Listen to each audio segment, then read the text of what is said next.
Hey, what's up mga kamaster? Ang unit natin ngayon is Mercedes-Benz. Ayos tong voiceover nito.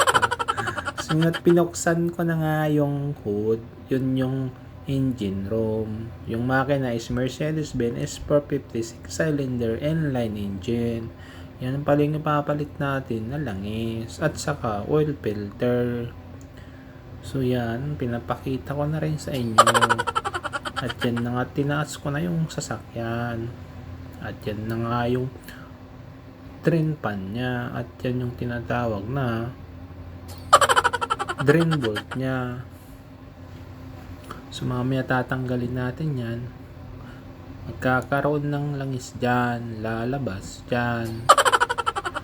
Ayan na mga kamaster. Ang hirap palang mag voice over ang may puntong ganun. Yawa, uy. Power. Yawa na Mas mga kamaster. Ito iba. Ang ano niya.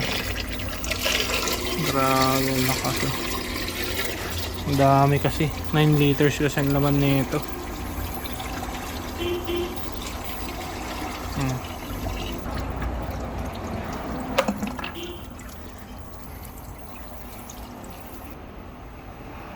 So mga kamaster, no, nabalik na natin, no.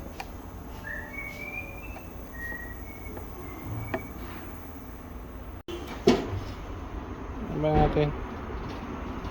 Hindi natin na lang. Dito pala oil filter nito ito. So sa ilalim. Sa babaw pala. Yan. Ulit natin. So ito pala yung bagong mga kamaster, no. May guide din siya, no. So ilagyan natin ng langis para madaling ipasok. Mga kamaster, no, nalagyan na natin ng grasa to. May o-ring to.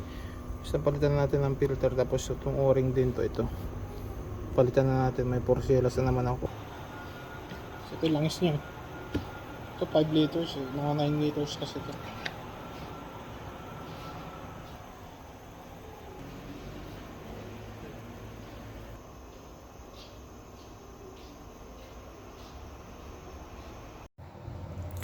So, ang ginagawa ko pala dito mga kamaster is chine-check ko yung oil level kasi doon sa engine walang dipstick.